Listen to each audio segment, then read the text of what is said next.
જામનગરથી સમાચાર મળ્યા છે કે શહેરના રણજીત સાગર રોડ પર આવેલી વૃંદાવન સોસાયટીમાં થયેલી ઘરફોડ ચોરીનો જામનગર એ ડિવિઝન પોલીસે ગણતરીના કલાકોમાં જ ભેદ ઉકેલી દીધો છે। પોલીસે ચોરીમાં સંડોવાયેલ આરોપી શિવાભાઈ જયરામભાઈ વાજેલિયા ઉંમર 55 નિકાવા કાલાવડ એમને ચાંદી બજાર સર્કલ પાસે દબોચી લીધા હતા। તેની પાસેથી સોનાના દાગીના અને રોકડ મળી કુલ રૂપિયા 15.66 લાખથી પણ વધારેનો મુદ્દામાલ જપ્ત કરવામાં આવ્યો છે। ત્યારે આરોપી પર અગાઉ પણ અનેક ચોરીના ગુનાઓ નોંધાયેલા હોવાનું સામે આવ્યું છે। દિવાળીના તહેવાર પૂર્વે પોલીસની આ ઝડપી કાર્યવાહીથી શહેરમાં રાહતનો માહોલ જોવા મળ્યો છે।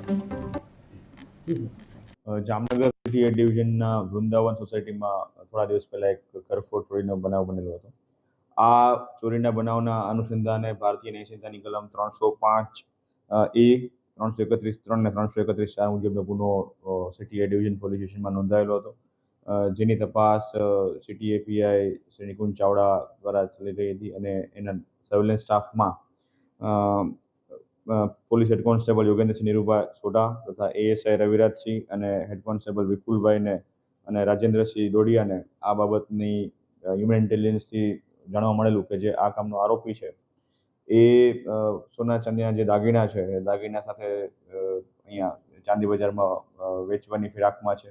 આ બાબતની એક્ઝેક્ટ બાતમી મળતા તેના આધારે જામનગર સિટી ડિવિઝન પોલીસ સ્ટેશનના જે સર્વેલન્સ સ્ટાફ છે એમના દ્વારા આ આરોપીને પકડી પાડવામાં આવેલો છે। આરોપીનું નામ છે શિવાભાઈ જયરામભાઈ વાજેલિયા અને જે મૂળ નિકાવા બાજુનું છે।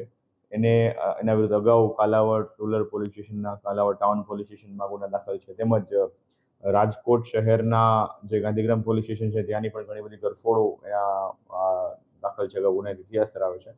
આ વ્યક્તિની મોડસ ઓપરેન્ડી એ રીતે હતી કે જે ફેસ્ટિવલના સમયમાં પોતાની રિક્ષા લઈને જતા હોય અને જે પણ બંધ મકાન કે જણાય આવે તો એ જગ્યાએથી તે ઘરફોડ દરવાજાનો નકુચો તોડી અને ઘરફોડ કરવાની ટેવવાળો હતો।